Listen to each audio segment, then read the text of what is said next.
మీ personal interviews మరియు వ్యాపార ప్రకటనల కొరకు ఈ నెంబర్ని సంప్రదించండి. హాయ్ హలో నమస్తే, నేను మీ కట్ట కార్తీక్. నిన్న విజయసాయిరెడ్డి తన మీద నమోదవుతున్న కేసుల మీద, తన మీద లుకౌట్ నోటీసుల మీద మీడియా ముందుకు వచ్చి మాట్లాడారు.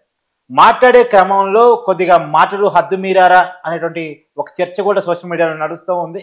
ఎందుకంటే విజయసాయిరెడ్డి గారు మాట్లాడిన మాటలు చంద్రబాబు నాయుడు గారు ఇంకా రాబోయేటువంటి 4.5 సంవత్సరాల తర్వాత, అంటే మళ్ళీ మేమే అధికారంలోకి వస్తాం, వచ్చిన తర్వాత చంద్రబాబు నాయుడు గారి కనుక బతికుంటే ఆయన ఖచ్చితంగా అరెస్ట్ చేసి జైల్లో పెడతామని మాట్లాడారు. అంటే చంద్రబాబు నాయుడు గారు చావాలని కోరుకుంటున్నారా, లేదు చంపాలని కోరుకుంటున్నారా? ఇది సోషల్ మీడియా నడుస్తున్న చర్చ. దీని మీద మాట్లాడే ప్రయత్నం చేద్దాం. మనతో ఉన్నారు ప్రముఖ రాజకీయ విశ్లేషకులు, సీనియర్ జర్నలిస్ట్ డివి శ్రీనివాస్ గారు. సార్ నమస్కారం. నమస్తే.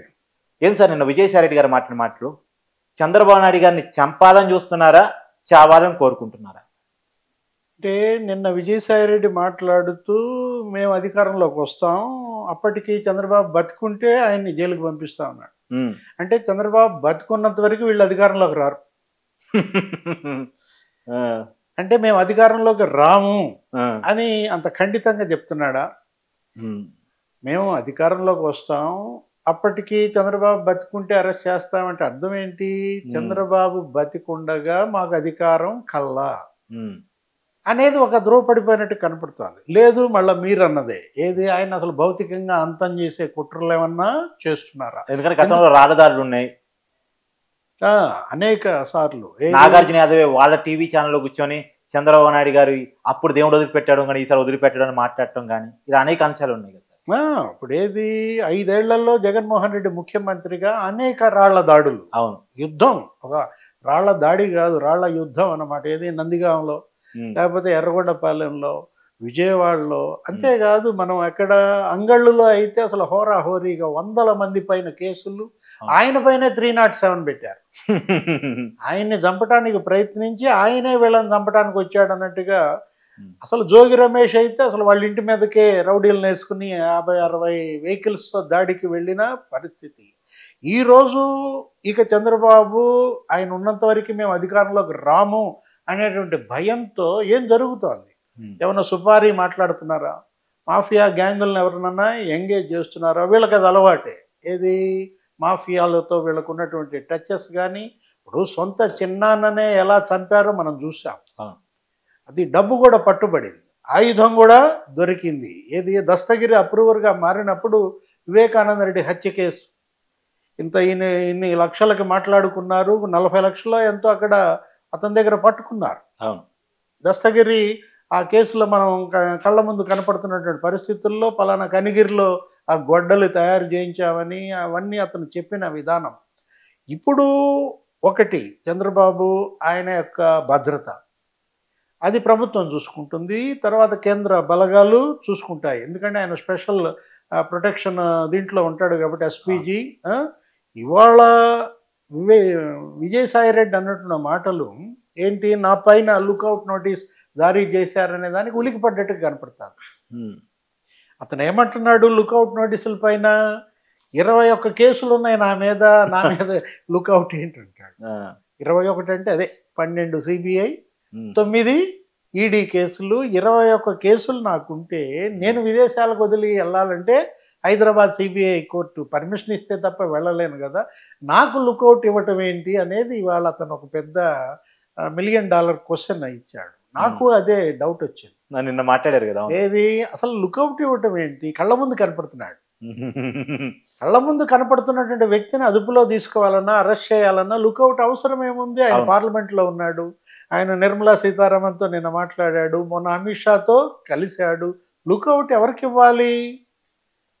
కనపడినాళ్ళు, అజ్ఞాతంలో ఉన్నాళ్ళు, పరారీలో ఉన్నటువంటి వాళ్ళు తప్పించుకుపోతారేమో అని ఎయిర్పోర్టుల్ని దిగ్బంధనం చేస్తూ వాళ్ళకి నోటీసులు పంపిస్తాం. అంటే దీని మీద నేను కూపిలాగే ప్రయత్నం చేస్తాను సార్. ఎందుకు లుకౌట్ నోటీసులు ఇచ్చారు అనేది అడిగితే వాళ్ళు చెప్పింది ఏంటంటే, ఒక స్థాయి ఉన్న వాళ్ళు సహజంగా పారిపోయే అవకాశం ఉంటుంది, అనుమానం ఉన్న వాళ్ళకి సహజంగా పోలీసులు ఇస్తూ ఉంటారు. అది విజయసాయిరెడ్డి అని కాదు, ఈ కేసులో అనేక మంది కూడా మిగతా వాళ్ళు కూడా ఉన్నారు కాబట్టి అందరికీ కల్పించారు. ఒక విజయసాయిరెడ్డి కోసం లుకౌట్ నోటీసులు ఇవ్వలేదు, విక్రాంత్ రెడ్డి కోసం ఇచ్చారు, మిగతా వాళ్ళ కోసం ఇచ్చారు కాబట్టి అందరితో కలిపిచ్చారు తప్ప వేరే కాదు అనేది చెప్పారు వాళ్ళు.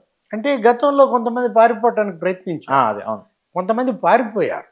ఇది విదేశాలకు పారిపోయినటువంటి నేపథ్యంలో గతంలో నిందితులు ఎందుకైనా ముందస్తు జాగ్రత్తగా ఇచ్చుకోవటం అది టెక్నికల్గా జరిగేటువంటి అంశం. అవును. ఇక్కడ ఇష్యూ ఏంటంటే కేవీ రావు ఇవాళ కాకినాడ పోర్టు, ఆ కాకినాడ సెజ్ ఆయన్ని బెదిరించి 3,609 కోట్ల విలువైన వాటా వీళ్ళు 500 కోట్లకే రాన్ చేసుకున్నారు. అవును.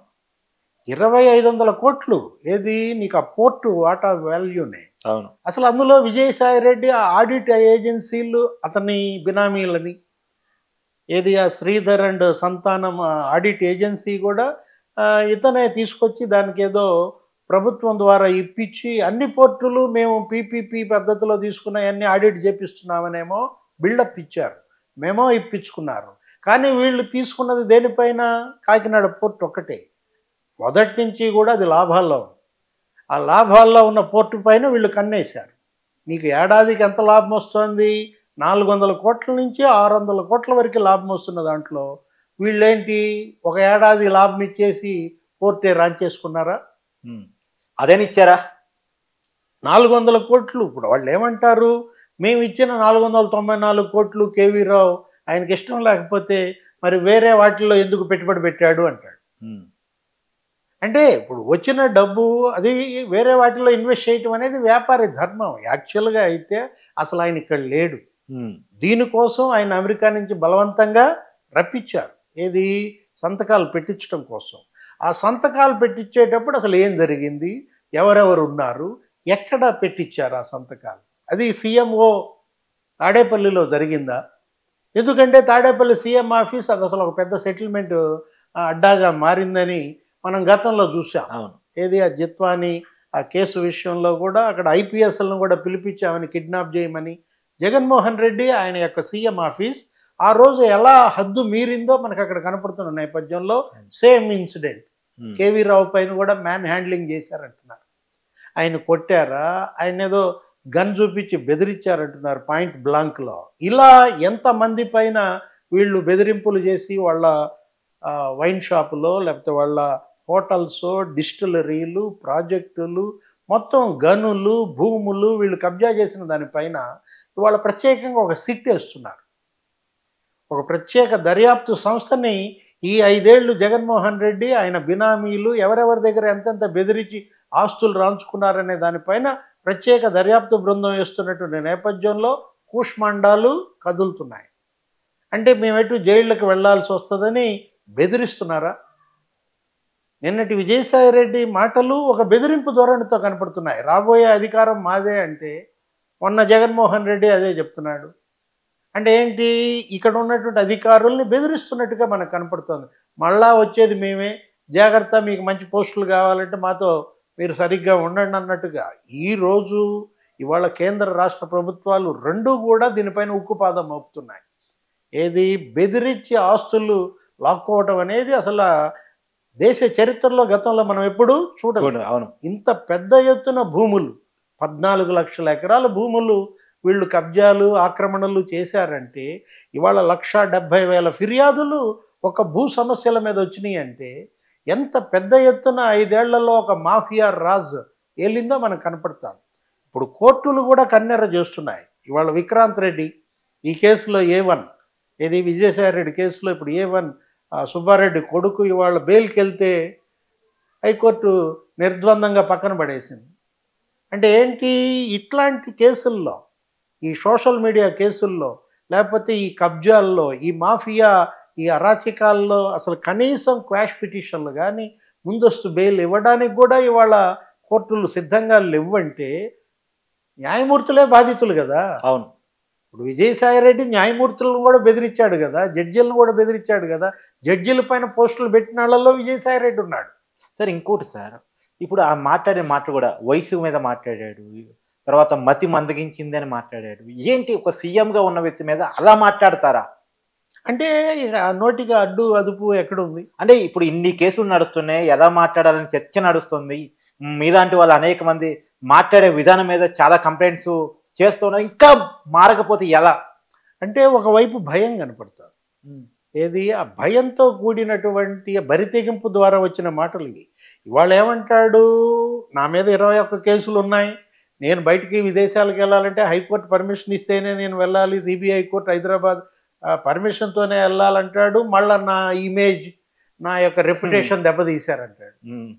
నా ప్రతిష్టని వీళ్ళు దెబ్బతీశారు కాబట్టి పరువు నష్టం వేస్తా చంద్రబాబు మీద, కేవీ రావు మీద అంటాడు. 21 కేసుల్లో ఉన్నటువంటి విజయసాయి రెడ్డి పరువు నష్టం వేస్తానంటే ఇంక అంతకన్నా హాస్యాస్పదం దానికోసం వేయటం అంటారా?